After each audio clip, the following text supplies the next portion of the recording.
minha galerinha, como vocês estão?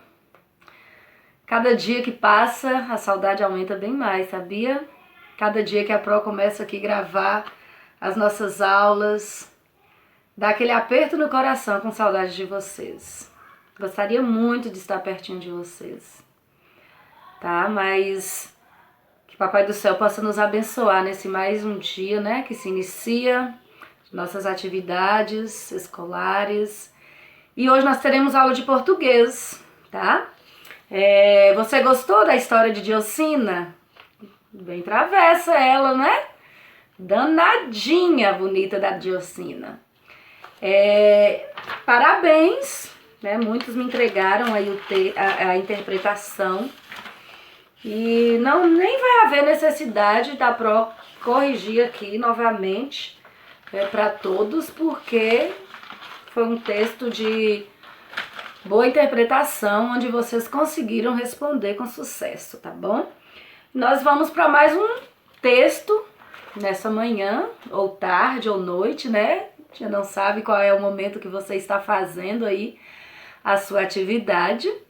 Então, nós vamos para mais um texto para nós entendermos e para fazermos algumas interpretações baseado no texto que iremos fazer a leitura. Mas antes disso, vamos pedir a presença do Papai do Céu para que ele nos ajude a entendermos direitinho. Oremos? Nos ajude, Papai do Céu, na interpretação, na aprendizagem que teremos neste momento. Que o Teu Santo Espírito possa nos capacitar para que nós possamos entender e principalmente que nós possamos fazer com sucesso, fazermos com a sua aprovação, que tudo que venhamos a fazer, que o Senhor esteja ao nosso lado, nos protegendo, nos abençoando. Dá-nos a tua paz e a tua bênção, no nome de Jesus. Amém. Se você observou, a maioria dos textos que nós estamos estudando em português sempre está falando das belezas do Brasil. Você lembra lá da Canção do Exílio, da carta, né, que estava falando, comparando as belezas. E esse texto que nós vamos ler agora também tem por título A Beleza da Natureza Brasileira em Imagens. Conheça os vencedores do concurso Afinatura de Fotografia. A Pro não irá ler todo o texto, porque dessa vez eu gostaria que você lesse sozinho, você interpretasse, né? Se não conseguir ler, se não conseguir entender, leia de novo. Só vou dizer para você de que se trata um pouco esse texto. Esse texto se trata de um concurso, vamos dizer assim. É um concurso de fotografia. E essa imagem que você pode ver aí no seu livro, na página 46, essa imagem, ó, do pássaro, o fotógrafo conta que ele, assim, inesperadamente apareceu esse pássaro e como se ele estivesse pousando para o fotógrafo. Olha que beleza! Na natureza tem muito dessas coisas que às vezes a gente vê assim e fica impressionada de tão maravilhoso é a perfeição, a beleza que Deus criou na natureza. E o nosso Brasil tem muitas dessas belezas, né? Muito bonito, tem muitas paisagens lindas. Eu imagino que os fotógrafos, se eu fosse uma fotógrafa, eu adoraria fotografar as belezas, as paisagens naturais que existem no nosso Brasil, porque são lindas mesmo. E aqui fala, né, desse concurso que teve para que pudessem competir com algumas paisagens naturais do Brasil.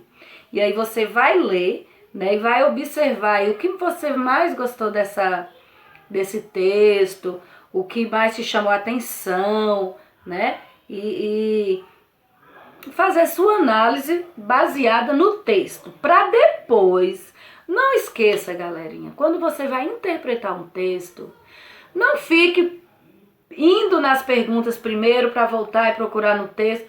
É melhor você ler com bastante atenção entender, analisar o que o texto está querendo te dizer, para depois ir para as questões. Lógico que tem questões que você vai ter que voltar no texto, mas quando você lê com bastante atenção, tem respostas que você consegue responder sem necessariamente voltar ao texto. Então, faça isso com bastante atenção, tá? E depois que você fizer tudo isso, analisar, aí você irá responder as questões da página 47 até a página 50. Na página 47, tem aí, né, para você marcar se é encontro, curiosidade, notícia ou crônica. O que você acha? Esse texto aqui é o quê? Né? Analisa aí, a Pro não vai te dar a resposta agora não. Mas eu gostaria de chamar a atenção só aqui na questão 3, que aí está pedindo para você observar a primeira parte da notícia e identificar as seguintes informações. Aí você vai observar aqui o texto para responder as questões aí A, B, C, D, E, F, G da questão 3. Manchete, o que é manchete? A manchete em uma notícia, né, em um jornal, é a parte do título, onde vem informando sobre o que estará falando aquela notícia, né? Letra B, o que aconteceu? Nesse texto aqui, o que aconteceu mesmo? O que de fato está informando nesse texto? Quando ocorreu, né, a data que ocorreu, onde, em que lugar, em que país, em que estado, onde foi que aconteceu essa manchete, essa notícia, né? E por que ocorreu esse fato? Com quem aconteceu? Foi com quem? Quem era, né, os personagens principais? Quem estava participando dessa manchete? E como foi esse fato? Como foi que aconteceu? Tá bom? Então, muito simples, por isso que eu digo, leia com atenção que aí agora fica fácil. E as páginas, a página 48, né, você vai marcar, analisar lá na imagem que o fotógrafo Guilherme fez da ave. Qual é que você consegue imaginar que seja as características daquela ave? Só olhando para ela, quais seriam? O que revela naquela foto? Aí você vai marcar um X aí na questão 4. Na questão 5 e 6 são pessoais, tá? Você vai expressar aí um relato do fotógrafo e explicar o que o registro do animal expressa para ele. Na realidade né, você vai analisar e responder com suas palavras. Na questão 6 também. Então se a prova fala assim, eu falo, olha, ei, preste atenção que eu estou falando. Falando é uma ação, é um verbo que eu estou praticando. Então, eu estou falando. Então, falando dá a entender que eu não parei. Eu continuo falando, né? Eu continuo falando. Né? Então, tá falando, tá praticando ainda, não foi algo acabado. Entendeu? Então, esse verbo que não dá a entender que acabou, que ainda está continuando, a língua portuguesa chama de verbo no modo gerúndio, tá? Então, é o que vai cobrar aqui para nós. Então, grava aí direito. Lógico que aqui nós ainda não vamos estar, assim, identificando muito, só para a gente saber um pouquinho que existe esse tipo de verbo no gerúndio, que eu acredito, né, que até o ano passado vocês aprenderam apenas a conjugação dos verbos no presente, passado e futuro. Esse ano nós vamos aprofundar um pouquinho, mas ainda não é agora, mas nós vamos chegar ao tempo que nós aprofundaremos um pouquinho mais. Mas só para você já ficar esperto, aí que temos outros nomes dados aos tempos, aos modos, às formas do verbo, tá bom? Então, galera, aí você vai na página 49, né? Mais uma vez aqui, baseado no texto, e vai responder essas páginas 49 e 50. Chamando a atenção maior aqui na página 50, observa para você ver essas imagens, tá? Aqui é que você irá praticar esse verbo que a Pro está falando, o verbo que dá a ideia de continuidade.